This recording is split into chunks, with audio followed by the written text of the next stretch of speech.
अरे हाथों में मारी जीवन डोर है,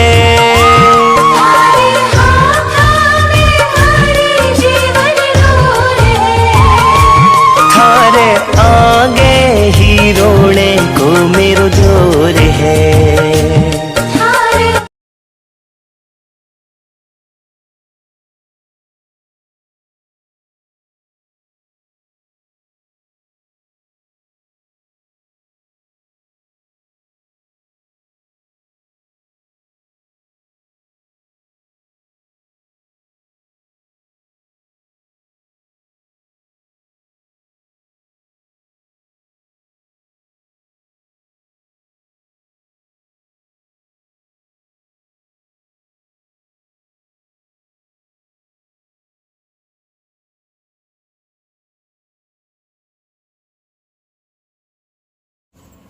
पवित्र भूमि पर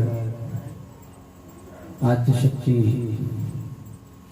हिंगलाज की अवतार आवाड़ माता जी और आवाड़ माता जी के अवतार करणी माता जी के पवित्र प्रांगण में मातेश्वरी के श्री चरणों में मैं प्रणाम करता हूँ, वंदन करता हूँ। यहाँ पंडाल में उपस्थित सभी चारण समाज के सज्जन बंधु, आज हमारा भी अंजन का योग था। आपके समाज के बीच में यहाँ रात्रि को समय मिला आगमन का। और इस क्षेत्र में चारण समाज के लोग भी काफी आज मुझे देखने मिले। मुझे तो ऐसा लग रहा था कि राजस्थान के कुछ ही भाग में चारण समाज के लोग रहते हैं, बाकी इधर भी इनका निवास है। आप सभी देवी पुत्र हैं और देवियों का आशीर्वाद है।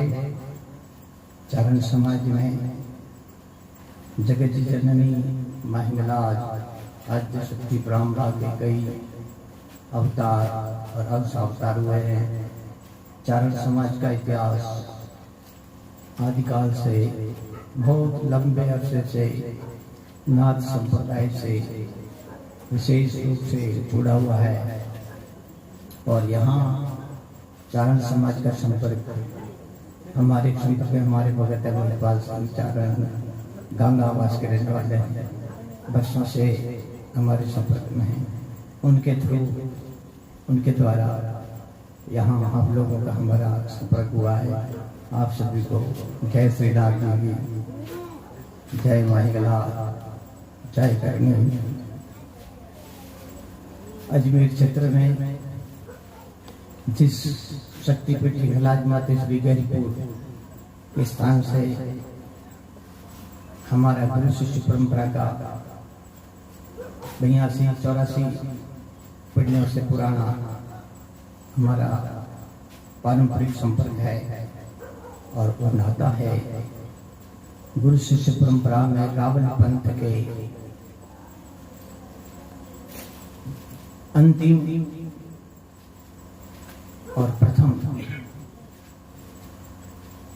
रावल पंथ में मेवाड़ राज करने से लगाकर भारत देश के अनेक राजघरानों से महत्वपूर्ण ऐतिहासिक संपर्क रहा है, संबंध रहा है। और मेवाड़ कालांतर में नाथ संप्रदाय में विकसित होने से नाथ संप्रदाय के रावल नामकरण बापा रावल, संतोष रावल, भद्र रावल, चरना रावल, मित्र रावल, गहला रावल और भद्र रावल और थान रावल, नीम रावल जी, ये महान रावल पंथ के सिद्ध हुए भारत की धरती पर। तो इस रावल पंथ की परंपरा में सबसे बड़ी पीठ है गहरीपुर की, जो राणा हमीर वे थे, जो चित्तौड़ के राजा थे। राणा हमीर के पुत्र थे गैलेसरनाथ जी महाराज, राणा हमीर और राणा हमीर की रानी दोनों युद्ध के क्षेत्र में गिर गए थे। रानी गर्भवती थी। रानी के पेट में 8-9 महीने का गर्भ था। जब रानी ने राजा ने सोचा हमारा तो भविष्य होगा सो होगा, लेकिन हमारी होने वाली संतान है, इसको हम कैसे बचाएं, बचाने का क्या उपाय हो सकता है। तब रानी ने अपने कटार से अपने पेट को चीर करके नारजी महाराज को एक बालक एक भोग समर्पित किया था। कालांतर में जाकर के शिव जी के द्वारा वो दीक्षित हुए और 11 रावल के नाम से वो महान सिद्ध हुए। नाथ संप्रदाय के 84 सिद्ध हैं। 84 सिद्धों में सिद्ध गहला रावल जी का स्थान भी है। और गहला रावल जी महाराज प्रथम राजस्थान और हरियाणा की सीमा पर एक गहलपुर और है बिलासपुर के पास। बाल अवस्था में वहाँ उन्होंने तपस्या की थी और गुरु जी की आज्ञा थी आपको नागफनी पहाड़ पर जाकर के तपस्या करनी है। तब गहला रावल जी ढूंढते ढूंढते अराई आए, अराई पधारे। अराई के बाद में फिर गहलपुर की नागफनी पहाड़ी पर आकर के उन्होंने तपस्या किया और तपस्या करते करते गहला नाथ महाराज कई बार माँ हिंगलाज को परसने के लिए, दर्शन करने के लिए वहाँ बलूचिस्तान प्रांत में जाना हुआ उनका।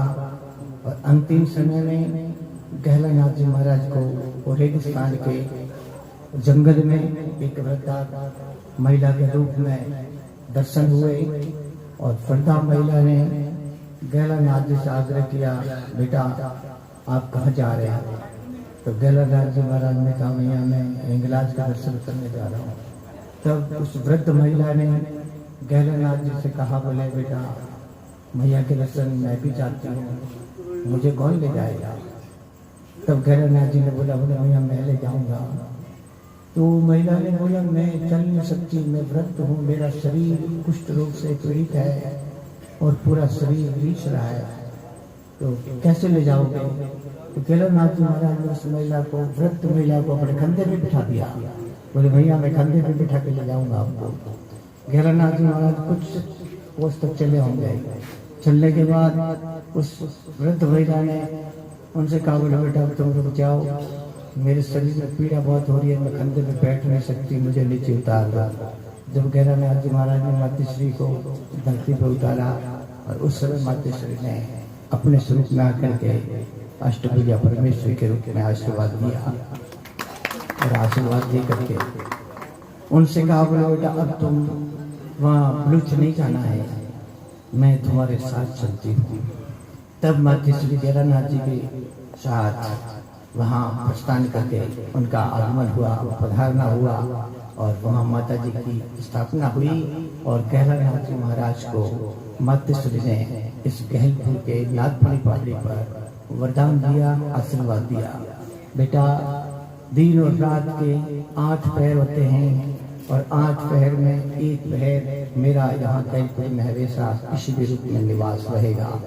ऐसा माता जी का आशीर्वाद गहलपुर के इस नागफनी पहाड़ पर, इस मंदिर प्रांगण में गहला नाथ जी महाराज को आशीर्वाद मिला था मातेश्वरी का। इस प्रकार गहला नाथ जी महाराज ने तपस्या किया और गहला नाथ जी महाराज यहाँ से तपस्या करके जहाँ जहाँ उनका निवास हुआ, जहाँ तपस्या रही, वहाँ माता जी का साथ रहा। माता जी सदैव उनके साथ भ्रमण में रही। और गहला नाथ जी महाराज का अंतिम तपस्या है भीलवाड़ा जिले के कोटड़ी तहसील में चोहली गांव है, उस चोहली में उनकी समाधि है और वहाँ माता जी साथ में थी। माता जी सुबह 4 बजे बनास नदी में स्नान करने गई थी। उस समय का पता नहीं लगा और पीछे पीछे महाराज जी भी चले गए। तो माता जी ने अपने वस्त्र खोले थे, खोल करके जल में स्नान करने की तैयारी की थी। पीछे से वो महाराज जी के पैर में, पानी में पैर बच गए, जिससे माता जी को पता लगा मेरा पीछा कोई कर रहा है या मुझे कोई देखने आ रहा है। उस समय माता जी ने अपनी चोली जो वस्त्र पहने हुए थे उसको उठाया और नदी पार करके सामने एक पहाड़ था, उस पहाड़ में छेद करके पहाड़ को फाड़ करके माता जी उसमें अदृश्य हो गई। पीछे से गैरानाथ महाराज ने पीछा किया, मातेश्वरी हमको छोड़ के जा रही है, जब तक मातेश्वरी उस गुफा में अंतर ध्यान हो चुकी थी। और अंतर ध्यान हुई उस गुफा से फिर अरावली पहाड़ में घाटा रानी के नाम से माता जी वहाँ प्रकट हुई है और सत्तावत राजा को मिलती है और वहाँ से घाटा रानी के नाम से माता जी पूजी जाती है। और आश्रम चोली में आश्रम माता हिंगलाज के नाम से पूजी जाती है। और वहाँ की वो गुफा है, उस गुफा का अंदर का आकार जैसे मनुष्य खोपड़ी के अंदर का आकार होता है ब्रह्मरंध्र का, वो प्राकृतिक पत्थर का ऐसा बना हुआ है जो ब्रह्मरंध्र के अंदर का हिस्सा हो, वैसा उस गुफा का आकार बना हुआ है। तो ये गैरानाथ जी महाराज की तपस्या से ये माता जी का यहाँ आगमन हुआ था, स्थापना हुई थी। गैरानाथ जी महाराज ने यहाँ तपस्या किया था। तपस्या करते टाइम सुल्तानपुर का कोई मुस्लिम शासक था जिसने यहाँ, तो ये हमारा लंबा चौड़ा दिल्ली से लगा करके महाराष्ट्र तक एक नदी की लहर आक्रमण काल की, जैसे नदी की लहर होती है वैसी आक्रमण काल की लहर थी। तो इसमें उन आक्रमणकारियों की लहर की फौज यहाँ पड़ी हुई थी, पानी की कमी थी। रात्रि में पहाड़ी के ऊपर धुनाई दिखाई दिया, कुछ सैनिक वहां पहुंचे, महाराज जी के पास एक तुंबी में पानी था, आग्रह किया महाराज जी हमारे प्राण जा रहे हैं, हमें जल पिला दें। तो गैरानाथ जी महाराज ने तुंबी में से जो भी 5, 7, 10 व्यक्ति आए थे उनको पेट भर के पानी पिला दिया। पानी पिलाने के बाद वो वापस पूरी सेना में चले गए और वहां जाके उस शासक से कहा, बोलो पहाड़ी के ऊपर जो अग्नि दिखती है धुआं जल रहा है, वहीं के सिद्ध पुरुष है, वहाँ पानी का भंडार है, वहाँ पानी की व्यवस्था है। तो मुस्लिम शासक खुद आया है वहाँ, आकर के महाराज जी से प्रार्थना किया, बोले महाराज जी हमारी सैन्य है, सारी सैन्य शक्ति प्यासे, हाथी घोड़े इंसान सारे प्यासे मर रहे हैं, कोई पानी की व्यवस्था करो। जब फिर गैरानाथ महाराज ने इस नागमणि पहाड़ी पर सुल्तानपुर के शासक को उस तुम्बी में से सारी फौज को, हाथियों को, घोड़ों को, सबको पानी पिलाया था तुम्बी में से। उसकी यादगार में गैलपुर में वो मंदिर के सामने एक तालाब बना हुआ है, वो तालाब उसी समय उनके द्वारा निर्मित करवाया हुआ था। उसके बाद फिर प्रातः हुआ, सुबह हुआ, सुबह होने के बाद में फिर मुस्लिम शासक ने महाराज जी से आग्रह किया, गुरुदेव मैं आपको कुछ देना चाहता हूँ। बोले बच्चा दे दो, क्या देना चाहते हो? तो उसने कोई उस समय बताते हैं कि 9 लाख, वो दुसाला था, 9 लाख रुपए का था उस समय। वो दुसाला महाराज जी को भेंट किया, महाराज जी ने चिमटे से पकड़ के और धुएं में छोड़ दिया, वो धुएं की लपटों में जल गया और मुस्लिम शासक नाराज हुआ, वो हमारा अपमान किया महाराज जी, हमारा दुसाला हमको वापस चाहिए। जब फिर महाराज जी ने कहा, बोले बेटा हम तो रखते नहीं है, लेकिन हमारी माँ के खजाने में हमने जमा किया है, तुम्हें वापस चाहिए तो मिल सकता है। बोले वापस चाहिए मुझे। जब महाराज जी ने चिमटे से निकाल के दुसाले इतने सारे उसको वो जो है दे दिए, भाई तेरा हो वही तू लेगा। उसको देख करके वो चकित रहेगा, बहुत चक्का हो गया, मेरे खजाने में भी इतना सामान नहीं है। वो महाराज जी से भी उसने क्षमा मांगी, बोले महाराज जी मेरी गलती हुई, मुझे माफ करो, किसी दूसरे रूप में मैं आपको कुछ देना चाहता हूँ। बोले बच्चा क्या देना चाहता है? बोले आप आज्ञा कर दो। तो महाराज जी ने कहा, बोले तुम जिस दिशा से आए हो उस दिशा में अपनी नजर से देखो, जहां तक दिखाई दे गई वहां तक की भूमि तुम हमको दे दो। तो उसने वचन दिया, बोले हाँ बाप जी मैं दे सकता हूँ। उसको पास में बिठा के उत्तर से आया था, उत्तर दिशा की ओर दिखाया। वो जैसे देखता है तो सुल्तानपुर के महल में उसकी पत्नी थी, उसका नाम था उर्मा। उर्मा बाल संवारती हुई दिखाई दी। उसने तुरंत पैर पकड़े, चलो पकड़े, बोले गुरु महाराज वहां से तुम आया हो, मेरी पत्नी है, मेरी रानी है, वो जो उर्मा रानी है, वहां तक मुझे दिखाई देता है, मैं इसमें समर्थ नहीं हो देना है। जब आखिर में जाकर के फिर महाराज जी ने कहा, अच्छा बच्चा तू देना चाहता है तो हम आखिर चांस करो। तो बोले गुरु महाराज आप चांस दो। तो महाराज जी ने वो पहाड़ी के ऊपर खड़े होकर के कहा, बोले बच्चा मैं यहाँ से पेशाब करता हूँ, जहां तक पेशाब का पानी की धार जाएगी इतनी जमीन दे सकता है तो बड़ा दे सकता हूँ। महाराज जी ने गहरे जी उस पहाड़ी के ऊपर खड़े होकर के पेशाब किया था। उस पेशाब में 52,000 बीघा भूमि आई थी, उसका ताम्र पत्र बना के दिया था, अपने हो रहा था उसको। वो भूमि 52,000 बीघा का पट्टा उस मुस्लिम शासन ने दिया था। न जाने ये मंदिर पहले भी हो सकता है, क्योंकि ये भी उन्होंने मंदिर का काम निर्माण करवाया। इससे कई अवशेष मिले कि इस मंदिर पे कई बार आक्रमण भी हुए हैं। इसका जो है खंडन मंडन भी हुआ है, कई अवशेष इकट्ठे करके रखे हैं। फिर ये ढांचे को बदल दिया गया, मीनारे बना लिया गया, ऐसा सिस्टम था भी। जो हिंदुओं की शुद्ध बुद्धि खो गई थी, समाप्त हो गया। मेरे गुरुजी ने यहाँ 12 साल खड़े रहकर के तपस्या किया, पैरों पे खड़े रहकर के।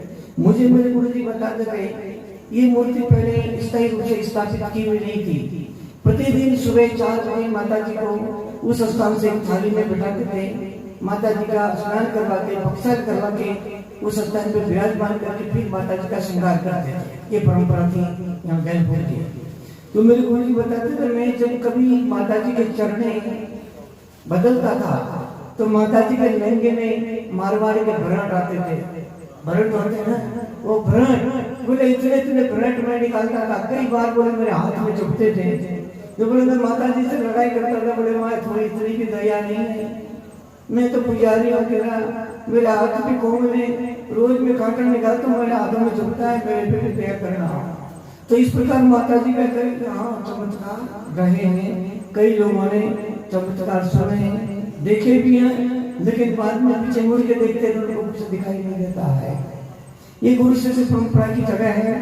सनातन धर्म की एक आधारशिला संस्कार का केंद्र का क्षेत्र का। समय काल बदला, समय के अध्याय पूरे हुए, नए अध्याय शुरू हुए, सारा शब्द समुद्र बदल गया, शिष्टाचार बदल गया, नियति और नैतिकता सब बदल गई, देश काल बदल गया, देश काल का चिंतन बदल गया, सब कुछ बदलने के साथ गुजर गया, वेद को समाप्त हो गया। जब हम आए थे, मुझे आए थे 16 साल हुए। 16 साल पहले हम आए थे जब उस स्थान पे जाने के लिए रास्ता नहीं था, एक सीढ़ी बनी थी, 2 आदमी जाओ ऐसे।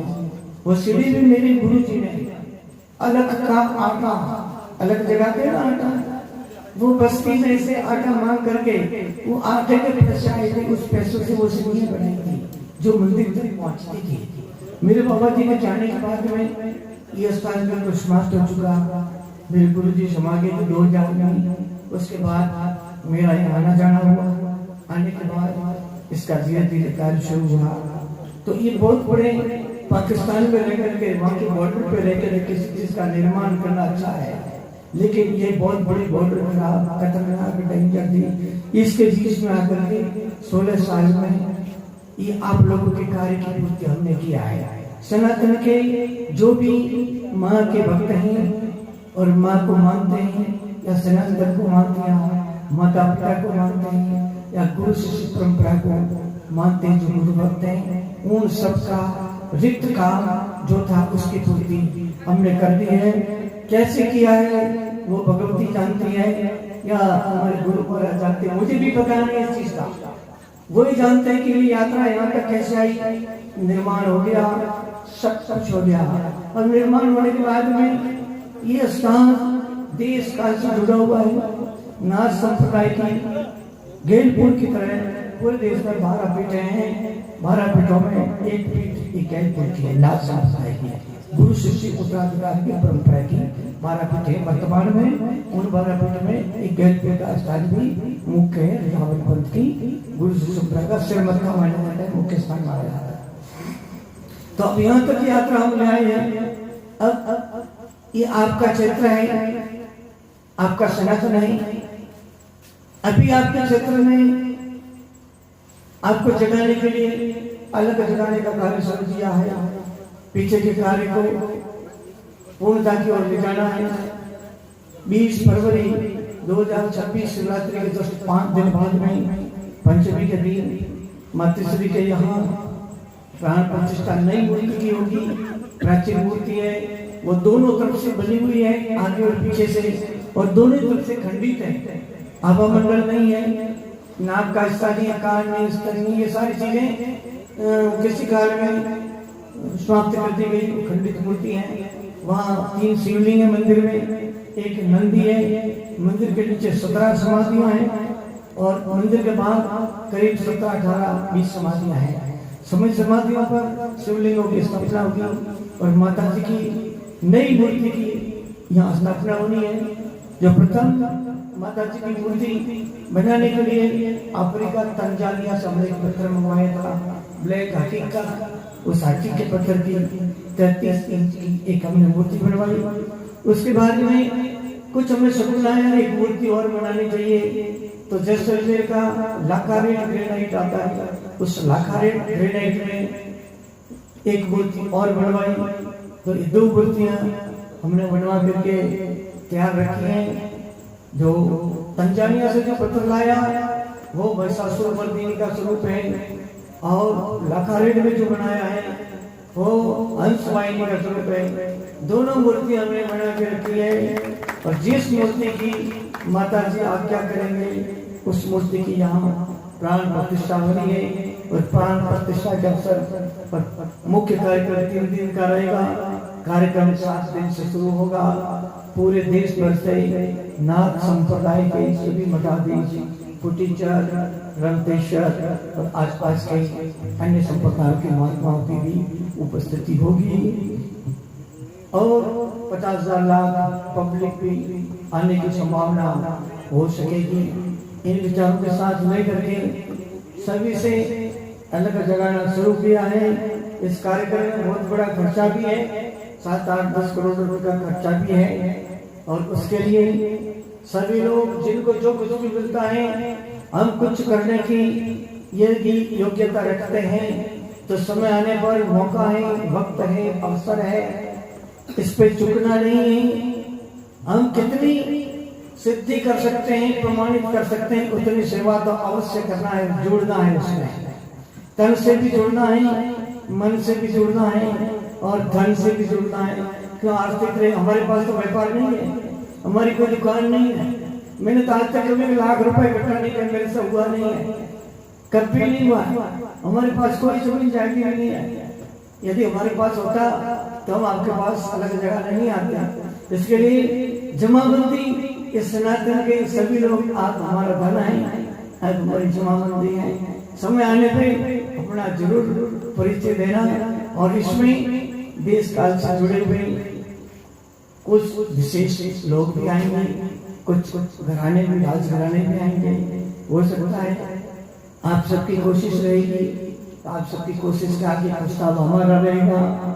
आदित्यनाथ जी महाराज को भी आमंत्रण देने का, इस धरती पर आगमन करने के लिए उन्हें भी विशेष रूप से रिक्वेस्ट, प्रार्थना करने की चेष्टा करेंगे। इसके साथ राजस्थान सरकार और हो सकता है भारत सरकार का भी कोई एक विभाग, एक डिपार्टमेंट या मुखिया इस गणतंत्र तक आने की कोई भूमिका बना सकता है। अभी घोषणा तो नहीं कर सकते हैं, लेकिन समय आने पर 4 महीने का समय है, 4 महीने का समय है, लेकिन 2 महीने का ही समय, 2 महीने भी तो तैयारियों में चले जाएंगे। 2 महीने पत्रिकाएं छपनी है और पूरे देश भर में संपर्क करना है, सब तक संपर्क करके पत्रिकाएं पहुंचानी है और दूसरी काफी व्यवस्थाएं हैं। तो व्यवस्थाओं की जो कुछ भी जो है उसकी घड़ी उसका प्रारूप स्वरूप तैयार कर दिया गया है, नक्शे प्लानिंग तैयार कर दिए गए हैं और जो जो चीजें हो रही है, टेंट है, बिजली है, भोजन है, सजावट है, संगीत, नाना प्रकार की चीजें हैं, इन सभी को लगभग अपने बुकिंग भी कर दिया है, तय भी कर दिया है। तो इसके साथ बहुत बहुत आपको धन्यवाद। आप जुड़े रहेगा। पुनः माता रानी की और जगत जननी की कृपा रही, आशीर्वाद रहा तो आपके साथ जुड़े रहने के लिए पूरी मन से हम प्रार्थना करेंगे, मेहनत करेंगे कि सदैव हम आपके साथ जुड़े रहें, आप उस स्थान से जुड़े रहें। इन्हीं आशाओं के साथ आप सबको धन्यवाद। जय हिंगलाज, जय माता करणी, जय माँ आवा।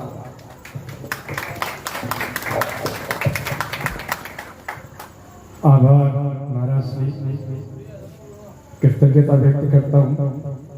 आपने विस्तार से नाथ संप्रदाय की ऐतिहासिक, धार्मिक, आध्यात्मिक पृष्ठभूमि को प्रारंभ से लेकर के आज पर्यंत आगे की क्या कार्य योजना है, इसके बारे में आपने विस्तार से उद्बोधन प्रदान किया। नाथ संप्रदाय सनातन धर्म के रक्षण, संवर्धन और संधारण में सब में अपनी महत्वपूर्ण भूमिका निभाता आया है। सनातन का बहुत बड़ा योगदान है सनातन धर्म में नाथ संप्रदाय का।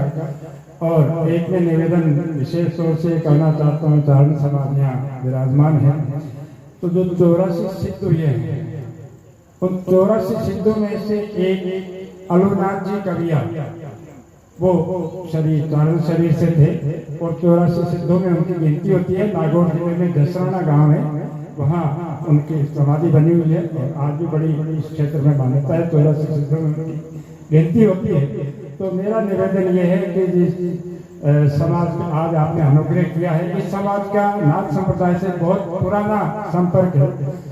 हाल ही में भी कुछ वर्ष पहले जिन्होंने अपनी लीला स्मरण की है, रविनाथ जी महाराज, जिनका जयपुर में आश्रम था और बहुत ख्याति प्राप्त संत थे नाथ संप्रदाय में। कई बड़े बड़े महंत और बड़े विद्वान आचार्य वगैरह वहाँ उनके स्थान पर पधारते रहते थे। तो इस परंपरा का आदिकाल से निर्वाह होता आ रहा है और बहुत आगे तक इसका निर्वाह ऐसे ही इस आत्मीय संबंधों के साथ होता रहेगा। आपकी कृपा, आपका अनुग्रह, आपका आशीर्वाद हमें प्राप्त होता रहेगा। इसी कामना के साथ में मैं पुनः आपके श्री चरणों में प्रणाम करता हूँ। और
ज्ञान दीजिए भवातने मुरारी को तने बिना सुनाते हैं सुपात माते आवड़ा जगत में विख्यात है माँ जगत में विख्यात है।